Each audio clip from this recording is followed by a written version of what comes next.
berikutnya, Pak Ustadz, saya mau bertanya bagaimana cara mendidik anak-anak yang sudah sangat suka dengan handphone. Terima kasih. Ambil handphonenya, susah amat. Nggak bisa, saya ajari cara ngambil handphone. Sini, mana anaknya? Saya ajari cara ngambil handphone aja kok nggak bisa. Ambil handphonenya, beres. Main gamenya di mana? Di handphone kan? Handphonenya ambil. Kalau di tabnya ambil. Di komputernya jual. Susah amat hidup ini. Saya itu suka bingung dengan para orang tua yang ngasih handphone kan Anda, yang ngasih pulsa juga Anda. Terus sekarang anaknya main game, sudah pas sesuai dengan harapan Anda. Kenapa bingung? Diterima saja, dinikmati. Makanya kalau dikasih tahu Islam itu, tolong dibuka kupingnya, diterima dengan hati yang lapang.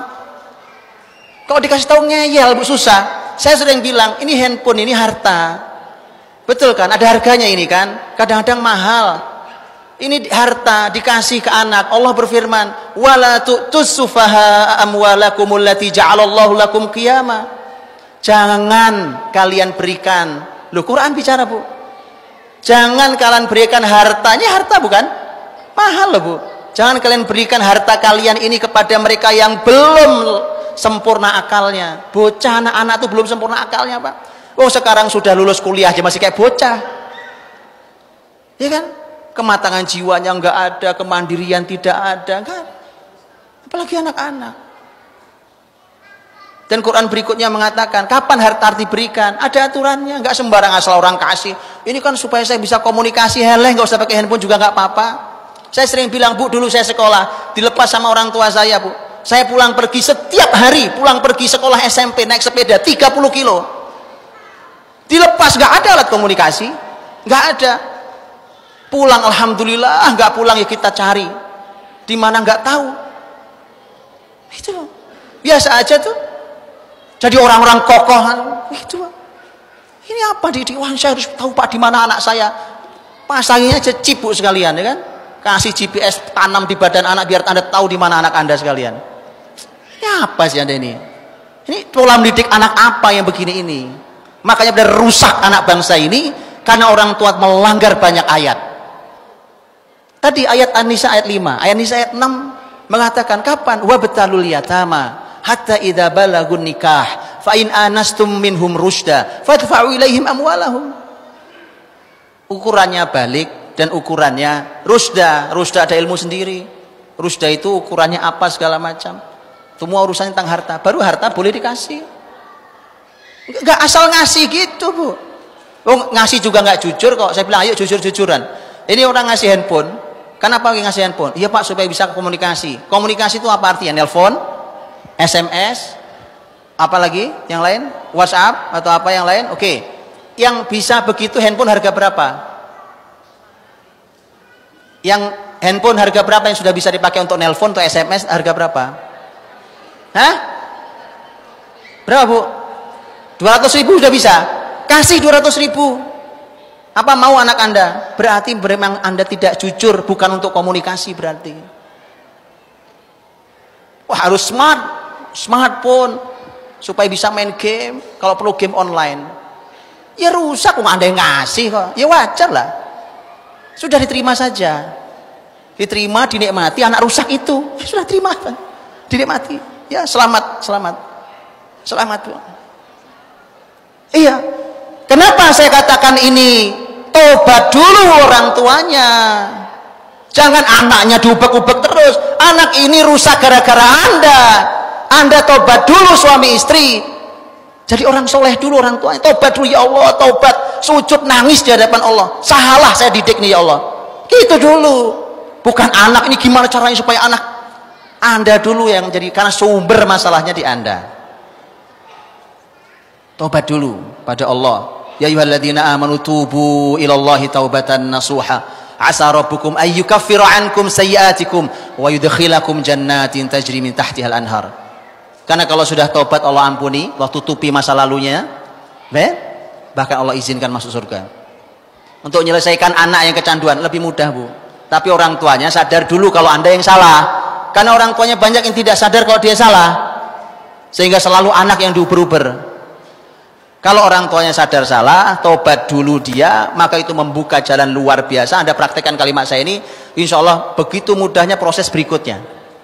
Baru proses berikutnya teknis, Bu. Teknisnya, jangan ngomong teknis lah.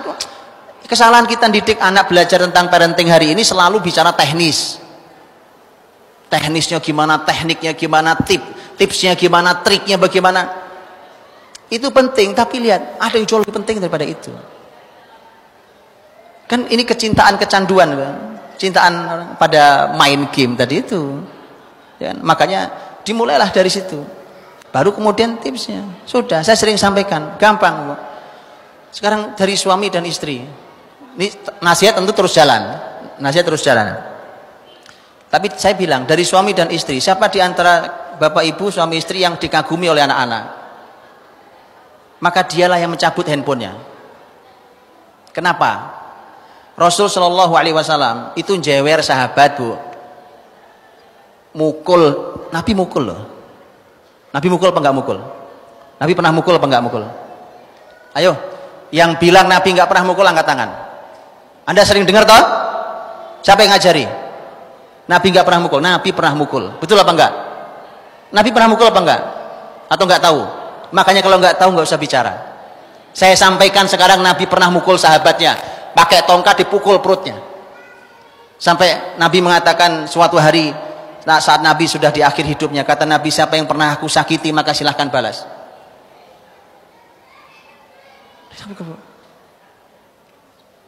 Jadi mohon diilmui ya, jangan asal ngomong saja. Karena ngeri saya bicara tentang parenting, Nabi nggak pernah mukul. Siapa yang bilang? Siapa yang bilang? Ya. Atau mau saya sampaikan lagi yang lain? Makanya sahabat itu, saya Rasulullah, saya yang pernah kau sakiti. Kau pernah pukul perutku. Kata Nabi, pukul perutku sekarang. Kata sahabat itu, dulu kau pukul aku, perutku tidak ada bajunya. Kau buka bajumu, buka bajunya. Kata Nabi, buka baju. Pukul. Sahabat itu datang memeluk Nabi, mencium perut Nabi Shallallahu Alaihi Wasallam. Kata Nabi, kenapa kau lakukan itu? Sahabat menjawab, karena aku mendengar bahwa kulit yang pernah bersentuhan dengan kulitmu tak akan pernah disentuh api neraka. Sahabat yang dicewer, sahabat yang dipukul, tidak ada yang benci Rasul Sallallahu Alaihi Wasallam. Kenapa? Karena mereka mencintai dan mengagumi Rasul. Maka tadi saya bilang, kalau ada bapak dan ibu, mana yang dikagumi, mana yang dicintai, dia yang nyabut handphonenya. Resep Nabi ya. Kalau memang kalau nggak ada solusi, oh nggak bisa, belum bisa, cabut handphonenya, cabut fasilitasnya.